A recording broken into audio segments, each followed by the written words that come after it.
Halo teman-teman semua, selamat datang dan balik lagi bersama kita admin Yuna di channel Yuzurunime. Oke, pada kesempatan video kita kali ini, Mimin akan membahas seluruh alur cerita dari anime Ojo Tobaken Kun episode keempat. Dan seperti biasa, bagi teman-teman yang belum subscribe, kami harap dukungan subscribe dan like-nya dari teman-teman. Oke, tanpa lama-lama lagi, berikut pembahasannya, and so let's go.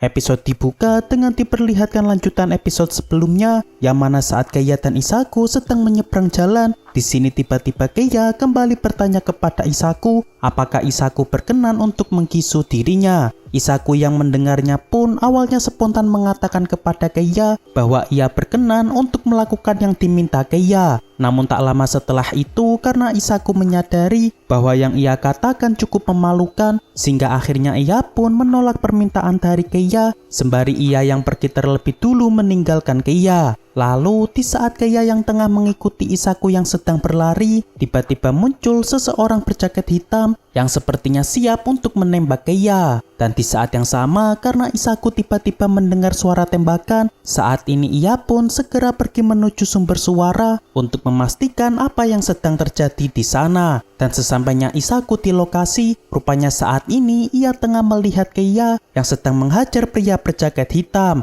Namun yang membuat Isaku merasa sangat panik karena tiba-tiba muncul darah pada lengan Keiya yang sepertinya terkena sebuah tembakan. Beberapa saat pun berlalu. Saat ini kita diperlihatkan Isaku yang tengah menunggu di ruang tunggu karena Keiya yang sedang diperiksa oleh dokter. Lantas ketika Keiya baru saja keluar dari ruangan, tiba-tiba Keiya merasa sangat kesakitan sehingga membuat Isaku dan yang lain merasa sangat panik. Namun karena saat ini Keiya sedang berpura-pura kesakitan, sehingga di sini Isaku pun merasa agak kesal karena dirinya yang sedang dipermainkan oleh Keiya. Dan di saat Isaku yang masih agak ngambek, di sini ia pun meminta Keiya untuk melupakan perkataannya tadi ketika mereka berdua sedang menyeberang jalan. Hari esok pun tiba. Ketika berada di sekolah, di sini Isaku terlihat masih kepikiran kejadian semalam, yang mana ia berusaha meyakinkan kepada dirinya bahwa ia tidak boleh sampai jatuh cinta kepada Keiya karena Keiya merupakan orang tua angkat bagi dirinya. Lantas saat ini kita diperlihatkan kelas dari Isaku yang sepertinya akan mengadakan sebuah tur menuju ke pantai. Yang mana di sini Isaku terlihat cukup senang karena dirinya yang diajak oleh teman wanitanya untuk berada di kelompok yang sama dengan mereka. Waktu tur sekolah pun telah tiba, yang mana di sini para murid terlihat sangat antusias ketika mereka sedang berlibur bersama, mulai dari memancing ikan hingga mereka yang memasak tangkapan ikan mereka tersebut. Lalu di saat yang sama kita diperlihatkan Isaku yang tengah dibantu teman kelasnya untuk mengusap air matanya karena Isaku saat ini sedang memotong bawang. Namun karena yang membantu Isaku adalah pria, sehingga di sini Keiya pun melempar sebuah pisau ke arah mereka sebab Keiya tidak ingin ada laki-laki yang mendekati Isaku. Seketika itu Isaku pun merasa agak kesal karena Keiya yang dirasa agak keterlaluan.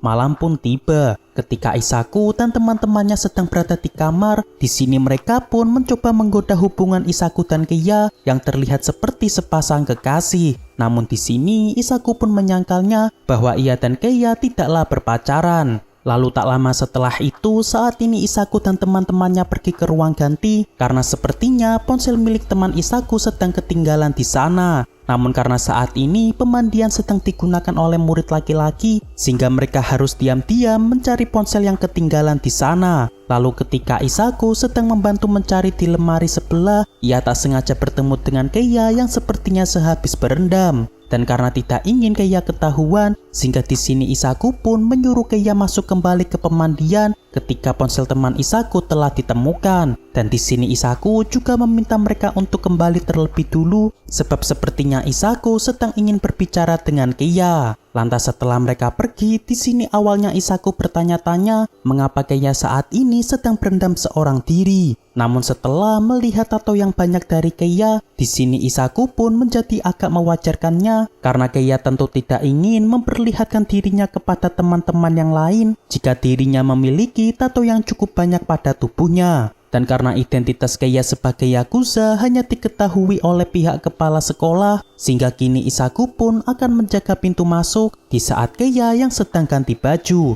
Lalu ketika Isaku sedang membahas tentang Keiya yang melempar pisau tadi, di sini Keiya malah mencoba mengalihkan pembicaraan dengan ia yang membahas mengenai Isaku yang merasa plin-plan ketika ia bertanya apakah Isaku bersedia untuk mengkisu dirinya. Seketika itu, di sini Isaku pun menjawab bahwa saat itu dirinya hanyalah asal menjawab karena Keiya tiba-tiba bertanya hal tersebut kepada dirinya. Namun mengesampingkan hal tersebut, di sini Isaku masih kepikiran tentang kejadian tempo lalu ketika Keiya yang sedang diserang oleh seseorang, yang mana Isaku tidak ingin Keiya pergi meninggalkan dirinya begitu saja. Lantas di sini Keiya pun mencoba menenangkan Isaku bahwa dirinya akan baik-baik saja dan akan terus berada di sisi Isaku. Lalu tak lama kemudian saat ini mereka pun harus bergegas pergi dari sana karena saat ini merupakan waktunya para guru untuk berendam. Dan untungnya karena mereka berhasil bersembunyi di toilet sehingga kini mereka pun akhirnya bisa keluar dari sana di saat para guru yang sedang berendam di pemandian. Hari esok pun tiba. Saat ini kita diperlihatkan para murid yang kini sedang bersenang-senang di pantai. Dan di sisi lain kita juga diperlihatkan Isaku yang merasa marah kepada Keiya karena Keiya yang malah menggoda ibu guru pengawas mereka. Lantas di sini Keiya pun mencoba mencairkan suasana dengan ia yang mengambil sebuah pelampung agar ia dan Isaku bisa bermain di laut bersama-sama. Namun sebelum ke laut, di sini Isaku melihat seseorang berjaket hitam yang sepertinya terlihat agak mencurigakan. Lantas setelah itu, Keiya pun langsung memasang pelampung pada Isaku dan mengajaknya untuk bermain bersama di laut. Lalu tak lama kemudian ketika teman-teman Isaku sedang bermain memukul semangka, di sini Isaku kebetulan melihat Keiya yang sepertinya sedang pergi dari sana seorang diri. Namun yang membuat Isaku merasa agak panik karena tiba-tiba Keiya dibuntuti pria berjaket hitam yang sepertinya saat ini sedang mengincar Keiya. Dan karena merasa khawatir, di sini Isaku pun pergi membuntuti pria itu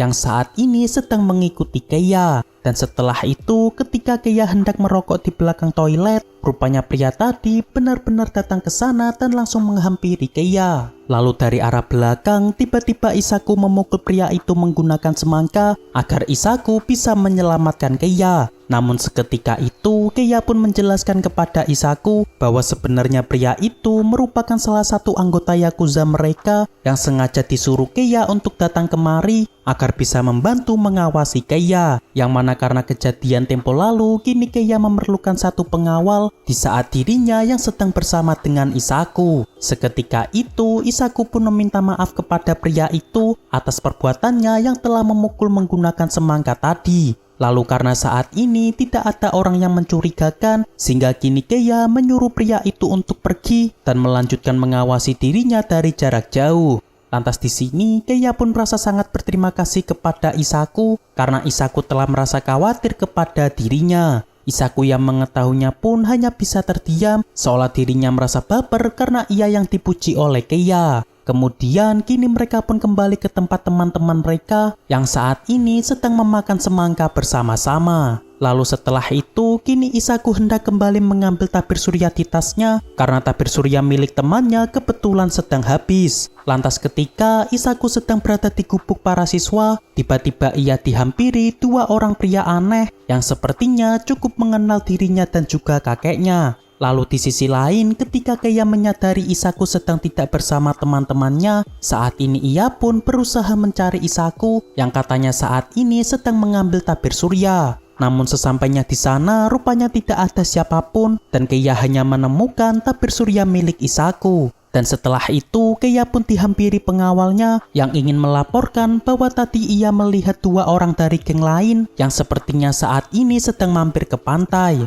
Lantas seketika itu Keiya pun menghajar pengawalnya karena pengawalnya malah membiarkan dua orang tadi pergi dari sini. Lalu kini Keiya pun merasa sangat marah sebab anak angkatnya saat ini sedang disandra oleh salah satu geng Yakuza yang lain. Oke, untuk pembahasan anime Ojoto Bakenkun episode keempat cukup sampai di sini. Terima kasih buat teman-teman yang telah menonton video kita sampai selesai. Dan kami harap bantuan subscribe dan like-nya dari teman-teman. Mohon maaf kalau ada kesalahan, kami admin Yuna pamit undur diri. See you in the next video.